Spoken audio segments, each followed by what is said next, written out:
existe um comportamento normal do navegador, que é enviar o cookie de sessão, não o cookie de sessão, qualquer cookie para o domínio. Então, se eu estou num site Megafilmes HD, eu quero que vocês consigam fazer esse tipo de imaginação sem estar clicando no browser para ver o que acontece. Então, eu estou no site Megafilmes HD. Dentro do Megafilmes HD, tem um JavaScript que fez uma requisição para o barra message do Facebook. E aí, é isso que o navegador vai fazer. Eu estou tentando acessar o barra messages.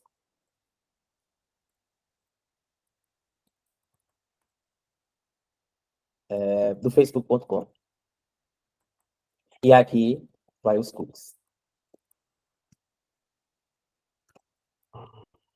Blá, blá, blá, blá, blá. Se eu estou em Megafilmes HD, estou fazendo uma requisição, tem um JavaScript lá fazendo uma requisição get com um JavaScript para o barra messages, o browser vai enviar o cookie do usuário, ou seja, se ele estiver autenticado naquele browser, o cookie vai ser enviado, porque o navegador envia o cookie para o domínio. E se aqui fosse um host diferente, enviar também, ou seja, com www, e enviar esse cookie. Porque o navegador envia o cookie de sessão ou qualquer outro cookie que tenha na página para o domínio. Só que eles não podiam construir, deixar que isso funcionasse dessa forma, sem avisar nada para ninguém. Eles precisariam ter alguma informação para saber de onde vem. Então foi criado, pronto, era 6454. A política da mesma origem disse o seguinte: a gente vai definir o que é uma origem para que a gente consiga fazer essa política da mesma origem. Uma origem, para ela ser igual à outra, ela precisa que o esquema, o host e a porta sejam os mesmos. Se for diferente, são origens distintas. Então, o primeiro exercício, rapidozinho, me digam se essa origem aqui é igual a essa.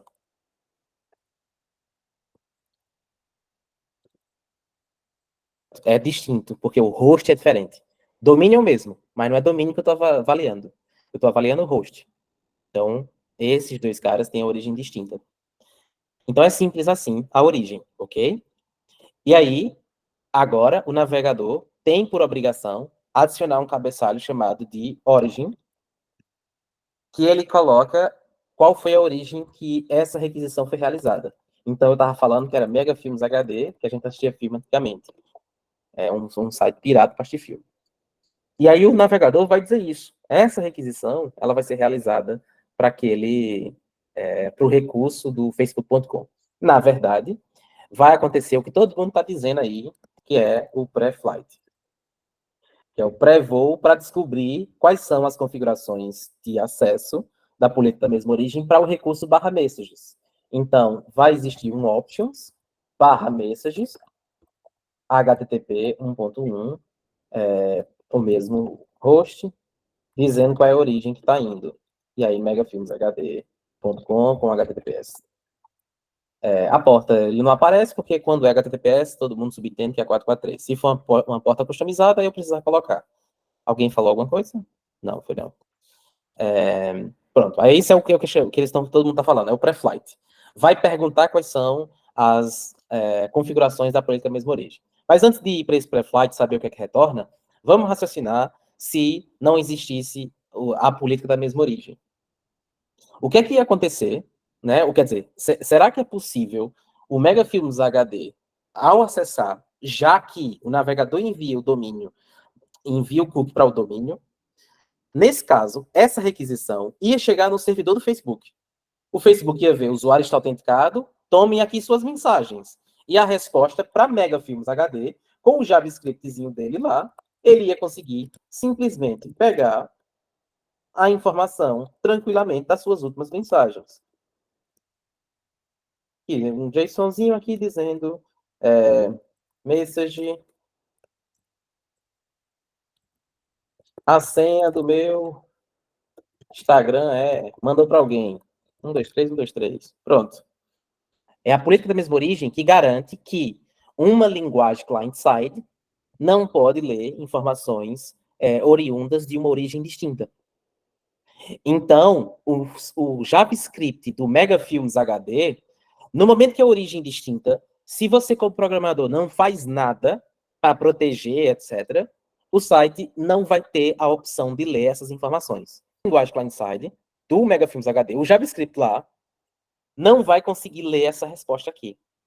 Quando tentar ler, vai dizer, não foi possível ler isso por causa da política do cross, por causa do CORS. Vai ter uma mensagenzinha vermelhazinha dizendo que o cross origin source share não permite que você leia aquelas determinadas informações. Beleza? E aí, com a linguagem client-side, tem um monte de coisas que eu não posso fazer. Que aí, lendo a RFC, consegue saber todos os passos que você não pode fazer. Por exemplo, uma linguagem client-side, ela não consegue adicionar um cabeçalho chamado de origin. Porque se pudesse, para eu fazer esse ataque funcionar, era fácil demais. Eu mandava o cabeçalhozinho com origin dizendo que a origem foi facebook.com e pronto, bypassei a coisa todinha. O JavaScript não pode, não tem como, ele vai proibir, o navegador vai proibir que você mude qual é o cabeçalho de origem que está sendo enviado. Beleza? O pré-flight, quando o pré-flight acontece, que o navegador vai fazer, automaticamente, você como programador não faz nada disso, é o navegador que solicita, está dizendo para o servidor assim, ó, me dá as tuas configurações do recurso /messages. Olha o momento que eu preciso aceitar de uma origem distinta. api.facebook.com. A api.facebook.com é diferente da origem facebook.com HTTPS, não é? Porque para uma origem ser igual a outra, é preciso que as três informações sejam... para ser igual, as três precisam ser iguais. Mas aqui tem um host diferente. Se tem um host diferente, eu, como programador, preciso que as minhas APIs se comuniquem, minhas aplicações se comuniquem entre si por JavaScript. É uma necessidade de desenvolvimento.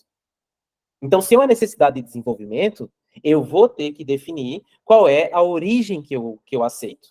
E é nesse momento, desse pré-flight, que isso aqui vai acontecer, que vai dizer qual é a origem que eu aceito. Aí aqui em cima, vem algumas vulnerabilidades, e eu sabia que eu ia gastar muito tempo falando, que eu falo só a porra.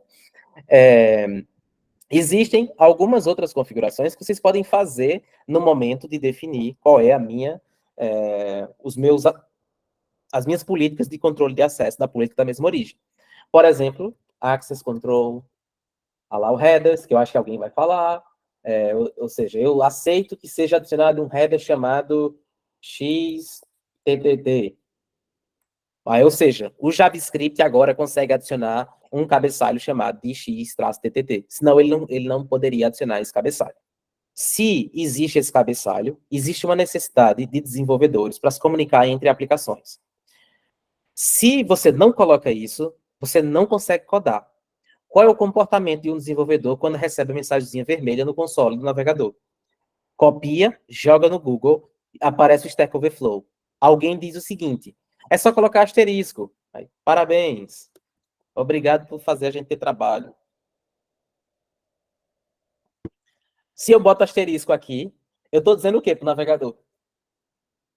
Que pode ser qualquer origem. Qualquer origem. E aí, é uma merda ou não? Esse cenário do Megafilms HD ia funcionar ou não? Agora Agora ia. Ia muito. Agora ia. Agora ia. E aí, isso existe um histórico. Agora não é assim, porque se alguém já conhece sobre isso aí entre vocês, vai dizer, que professor burro, tá explicando a coisa que não faz sentido. Mas isso aqui é histórico, eu sou velho, faço isso há 11 anos. Então, tinha tempo que só ter o asterisco aí, realmente, dava para fazer tudo isso aí. Que a gente tá dizendo aqui, ou seja, ler as mensagens, etc. Mas isso é histórico. O que é que aconteceu? Todo mundo começou a botar asterisco. Aí ficou um monte de site suscetível a ataques de phishing que eram destrutivos demais. Eu mandava um link pelo e-mail. Se você clicasse no e-mail, eu acessava a sua conta bancária, se você tivesse autenticado, eu acessava o seu Facebook, se você tivesse autenticado, eu acessava o seu Instagram, se tivesse autenticado. Qualquer aplicação que tivesse autenticado, que colocava o asterisco, obviamente, eu conseguia sair lendo as informações inteiras que você está entregando ali. Porque está dando permissão para aquele site, para aquela origem. E aí o browser, pelo amor de Deus, vocês são foda, né? Puta que pariu, vai tomar no cu, porra. E aí eles, vamos fazer o seguinte, agora tem um outro troço chamado Access Control Allow Credentials True, que nesse caso sim, pode mandar o cookie, manda. Se tiver falso aqui, aí eu não vou mandar esse cookie aqui para você não, e aí essa questão não vai mais acontecer. Então, no caso deles aqui, dos desenvolvedores, era api.facebook.com. Se eles fizessem assim, estava tudo ok. Mas, o que é que acontece com os desenvolvedores? Eles têm, pelo menos, 30 subdomínios.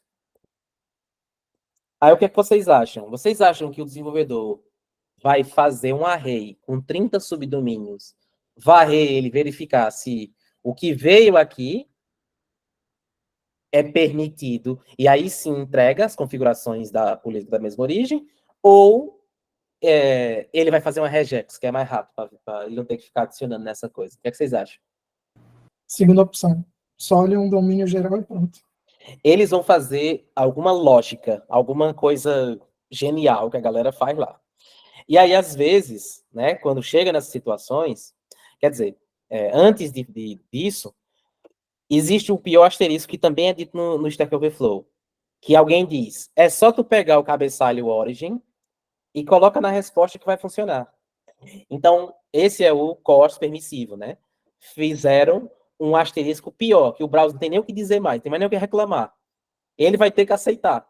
Porque você está pegando o que está vindo e está basicamente refletindo na resposta, no cabeçalho Access Control Allow Origin. Isso é uma vulnerabilidade alta. Eu vou falar sobre essas questões de criticidade, etc., em algum momento. Mas isso é muito, muito problemático para o seu site, se você faz isso.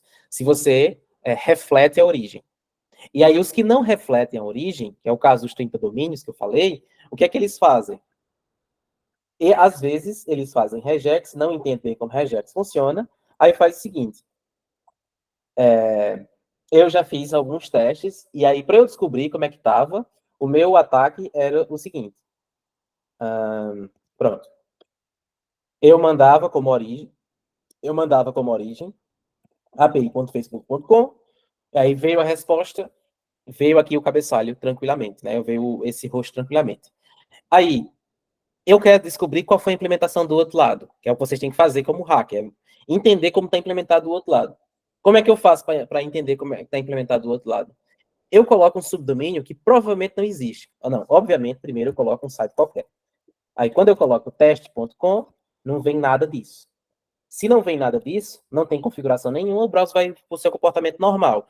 Não aceite para origens distintas, ok? Mas aí, ou seja, quando eu coloquei uma coisa desse tipo, ele não trouxe.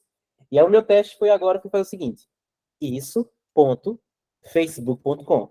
Que eu queria saber se era por uma lista de subdomínios, que é a forma correta, e eu não tenho como atacar, eu tenho só que seguir com minha vida, ou se está dinâmico. Se tiver dinâmico, eu tenho como atacar. E aí, quando eu coloquei um subdomínio que provavelmente não existe, veio na resposta. Opa, que coisa legal. Então, agora deixa eu tentar mais coisas. Deixa eu tirar o ponto. Aí, quando eu tirei o ponto, para minha alegria, veio assim. Então, agora, voltou a estar vulnerável. Eu, como atacante, vou sofrer um pouquinho, que eu vou ter que comprar esse domínio. Dá um pouquinho de trabalho. Mas se eu compro esse domínio, e eu coloco aqui API Facebook, e compro isso, eu mando o fiche para todo mundo acessa, e eu vou conseguir capturar as informações do Facebook. Então, vendo isso, qual é o meu sentimento lá dos caras? Eles fizeram alguma coisa, chamaram alguma função termina com facebook.com. Essa foi a validação que eles usaram. É a minha imaginação, que deve estar assim lá no final. E aí tinha outros casos que é o contains. A validação dos caras é contain. Se contém facebook.com, tá tudo safe. Então, eu faço de uma outra forma, se ele tá assim. Eu faço facebook.com.meusite.com.br. Desse jeito, vai funcionar. Vai bater também na validação deles. E aí eu consegui, mais uma vez, bypassar essa paradinha dessa configuração, que é uma política muito importante para que as informações não sejam vazadas só por eu estar em outro site, só por eu estar numa origem distinta.